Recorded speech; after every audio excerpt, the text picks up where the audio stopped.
کہاں جاتے ہیں؟ کہیں اس کو مارنے کے لیے آئے تھے، یہاں تک دکھائی دیا، اس کے بعد اللہ جانے کہاں چلا گیا۔ شیطان نے کہا ہم بتاتے ہیں، پیڑ کے پاس لے کے گیا تو حضرت زکریا جب پیڑ میں چھپے تھے تو ان کی چادر کا ایک کونا ہلکا سا باہر رہ گیا تھا۔ شیطانوا دیکھو یہ چادر کا کونا اسی کے اندر۔ لوگوں نے کہا کیسے کریں؟ کہاں آرا لاؤ، آرا لایا گیا، پیڑ کو چیرا گیا۔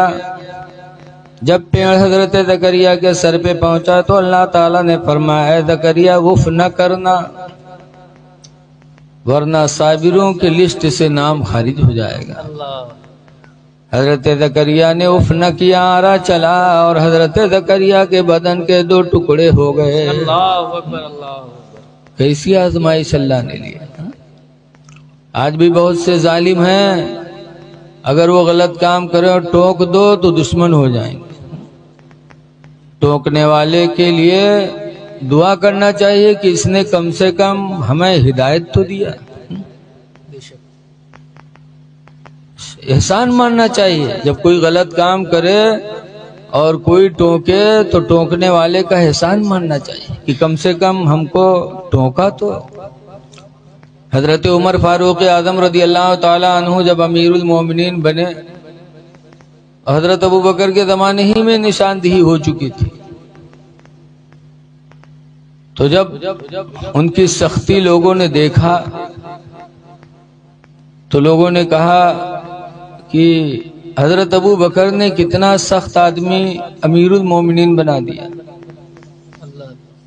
تو حضرت عمر مسجد نبوی کے ممبر پہ کھڑے ہو کے کہے تھے کہ اے لوگوں، اگر شریعت سے ذرہ برابر بھی ہٹا دیکھوں گا تو ایک جبڑا تمہارا میرے ہاتھ میں ہوگا، ایک جبڑا پیر میں ہوگا، نوچ ڈالوں گا۔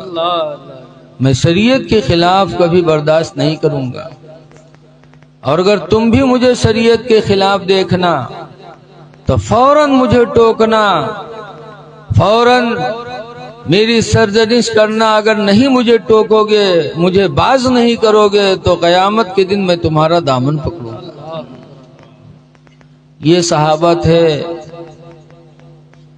ٹوکنے والے کا شکر ادا کرنا۔ اسی لیے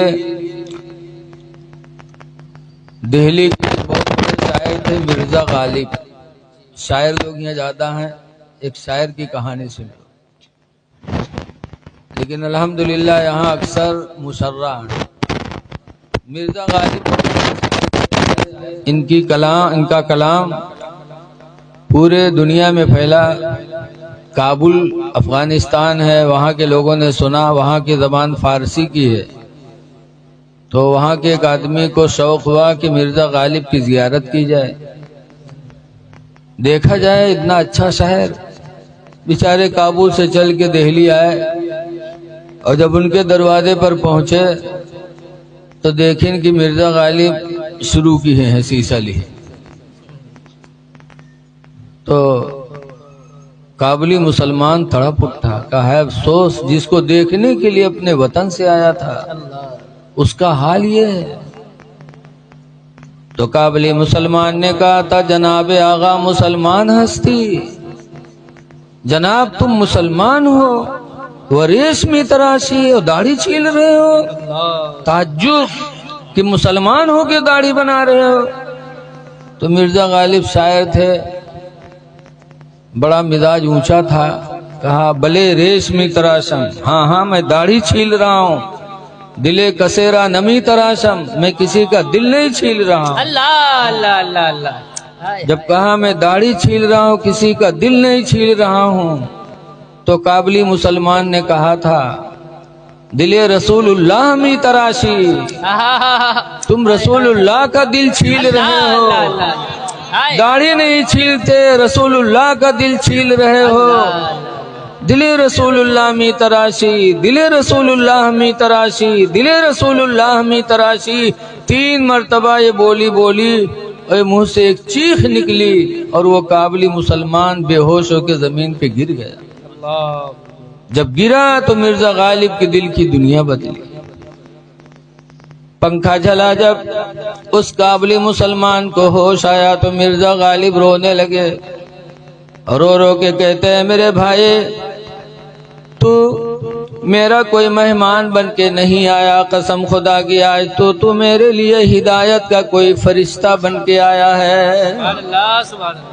اے میرے بھائی گواہ ہو جا، آج سے میں داڑھی کو نہیں چھیلوں گا، اپنے چہرے پہ سنت رسول اللہ کو سجاؤں گا۔ سبحان اللہ سبحان اللہ۔ اسی دن سے مرزا غالب کے چہرے پہ داڑھی سج گئی۔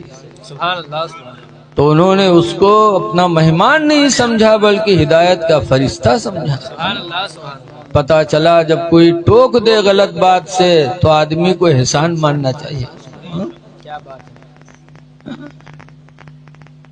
حدیث پاک میں نبی ہریرہ قال قال رسول اللہ صلی اللہ علیہ وسلم، حضرت ابو ہریرہ سے روایت ہے، فرماتے اللہ کے نبی نے ارشاد فرمایا من رأى منکم منکرا، تم میں جو کسی کو برائی کرتا دیکھے فَلْيُغَيِّرْهُ بِيَدِهِ، تو چاہیے کہ اپنے ہاتھ سے روک دے۔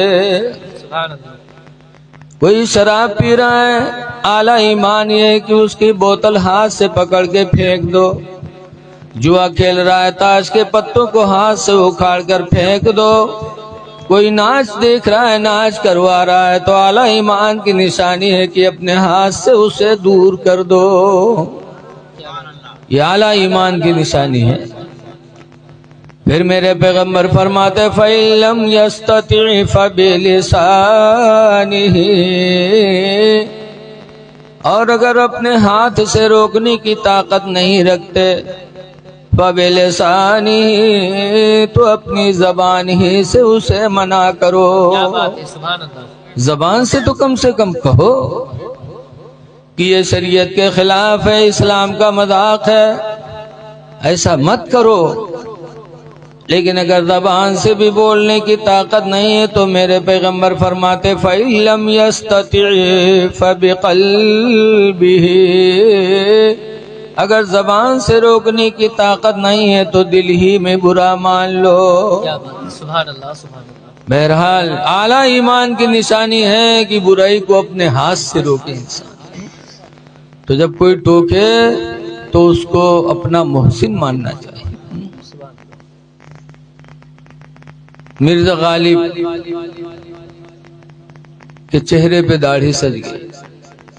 اے مسلمانوں ذرا سوچو کہ کابلی مسلمان نے تعجب کیا تھا کہ مسلمان ہو کیوں داڑھی چلا رہے۔ 1,24,000 یا 2,24,000 نبی دنیا میں آئے، کم و بیش کسی نبی نے داڑھی نہیں بنوائی۔ نبی کریم صلی اللہ علیہ وسلم کے صحابہ جتنے تھے کسی صحابی نے داڑھی نہیں بنوائی۔ سبحان اللہ۔ آج ہم سب مسلک اعلیٰ حضرت والے ہیں۔ اعلیٰ حضرت کے دربار میں ایک گجراتی مسلمان آیا تھا، کہا تھا حضور کاروبار نہیں چل رہا، کوئی وظیفہ بتا دیجئے۔ تو اعلیٰ حضرت نے فرمایا تھا سنو، داڑھی رکھانا واجب ہے اور وظیفہ پڑھنا مستحب ہے۔ کیا بات ہے۔ پڑھو گے تو ٹھیک ہے، نہیں پڑھو گے تو اللہ کوئی گناہ نہیں دے گا، لیکن داڑھی رکھانا واجب ہے۔ تم نے واجب کو چھوڑ کر مستحب کے لیے بریلی آئے ہو۔ اللہ اللہ۔ پہلے واجب کو پورا کرو، جب تمہارا واجب ادا ہو جائے گا تو اللہ تعالیٰ تمہارا عمل مستحب کو بھی قبول فرما لے گا۔ سبحان اللہ سبحان اللہ۔ اعلیٰ حضرت نے کوئی وظیفہ نہیں بتایا۔ وہ گجراتی مسلمان واپس چلا گیا بریلی سے۔ کچھ دنوں کے بعد جب اس کے چہرے پہ داڑھی مکمل سج گئی تب پھر آیا بریلی۔ جب اعلیٰ حضرت نے اس کے چہرے پہ داڑھی دیکھی تو اعلیٰ حضرت مسکرا کے فرماتے ہیں ہاں بیٹا، اب تم نے واجب کو مکمل کیا ہے، اب وظیفہ بھی سن لو۔ اب تم وظیفہ پڑھو گے اللہ اسے بھی قبول کرے گا۔ اعلیٰ حضرت نے وظیفہ بتایا اور وہ گجراتی مسلمان گیا، پڑھا، کاروبار میں اللہ نے اسے مالا مال کر۔ سبحان اللہ سبحان اللہ۔ واہ واہ، زندہ باد۔ تو اعلیٰ حضرت کے ماننے والے ہو تو چہرے پہ داڑھی رکھا لو۔ سبحان اللہ۔ ہم گئے تھے بمبئی تقریر کرنے محرم کی، کافی سال پہلے کی بات ہے، اب تو 10 سال ہوا نہیں جا پا رہے ہیں۔ تقریر کر کے جب پشپک پہ بیٹھے ادھر سے، تو آپ لوگ بمبئی گئے ہوئے ہو تو جانت ہوئی ہو، جیسے ٹرین پر بیٹھو ویسے تاڑی بجائے والے آ جاتے ہیں،